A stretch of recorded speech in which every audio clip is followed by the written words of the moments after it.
Alrighty, today is Sunday, August 18th. Tilt her up a little bit, there we go. And I'm hiding behind my center console right now because it is extremely windy down here. Today was a very odd day.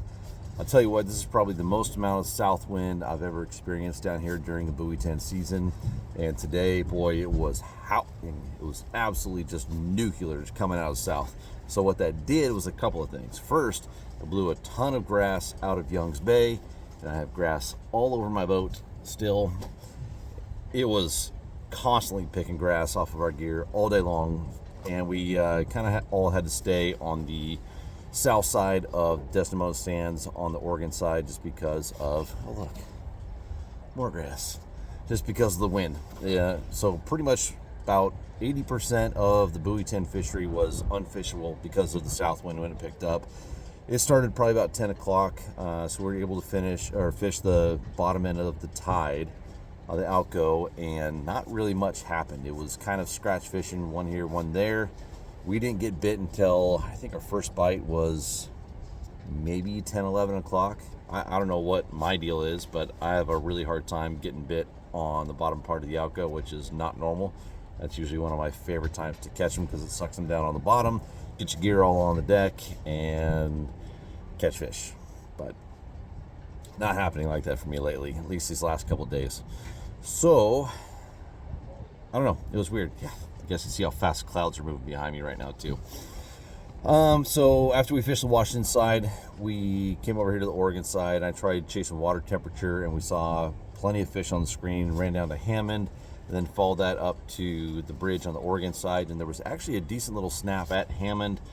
Well, let's back up. It must have just been a group of fish moving, because there was a short-lived bite at Buoy 10, a short-lived bite at Hammond, short-lived bite at marker 1 to 5, and a short-lived bite for us here at the Oregon side bridge. I saw more fish on my active target and my 2D sonar today than I have all season. Just sitting there at the bridge on the Oregon side, we probably had well over 500 fish go ripping by underneath our boat alone. And all in all, we saw maybe 15 fish get caught. And we had, I think all day long, I had less than 10 bites all day long. And most of them came off. A lot of guys were losing a lot of fish today. Saw a lot of frustrated net throws today. Just people getting frustrated, losing all these bites, these opportunities that they had on a tough day when it's hard to control the boat because the current's going up and down, east to west, and the wind's going out of the south, so a lot of boats are sideways. So it's pretty tough to fish. We ended up landing one salmon today, just one, and it was a smolt, little guy. That was it, just one salmon. But we did get a summer steelhead that was, again, pushing 20 pounds, well over 38 inches. It was massive, absolutely massive. It was so cool. But it was a tough day fishing. We lost a handful of fish. We missed a handful of bites. Ended up with just that one salmon. And here's a little guide trick I'm going to teach you. That one salmon was a smolt, like I mentioned. It was about probably 8 inches long. But if you're a fisherman, especially if you're a guide, here's what you say. Said, yeah, we got one salmon today. We got to kick it back. It was wild. Then it went about 8. You don't say 8 inches. People just assume pounds. Yeah, there you go. Oh, man, what a day. It's supposed to be more south wind tomorrow. What I was seeing in my active target today is that these fish were swooping at the gear, and then they look at it for about 2-3 seconds and then flare off. They were not engaging. They were not interacting with the gear whatsoever. Most of the time, they would just swim right through it. And I was sending videos to a couple of my buddies down here. I'm like, these fish are just they're not going to chew. Like, we were in them constantly, and they wouldn't turn. They wouldn't look. No matter what flasher, lure color, speed up, slow down, turn it into them. I'd turn into so many groups of fish, and they'd flare off. So the fish were just turned off. They had a one-track mind. They were making their way upriver, and that could be because last night we had well over an inch of rain, and that rain just probably got them all excited and they're ready to rip up river. So for you guys fishing up there, Longview, mouth of the Lewis, all the way up onto Bonneville, you should have a lot of fish coming up.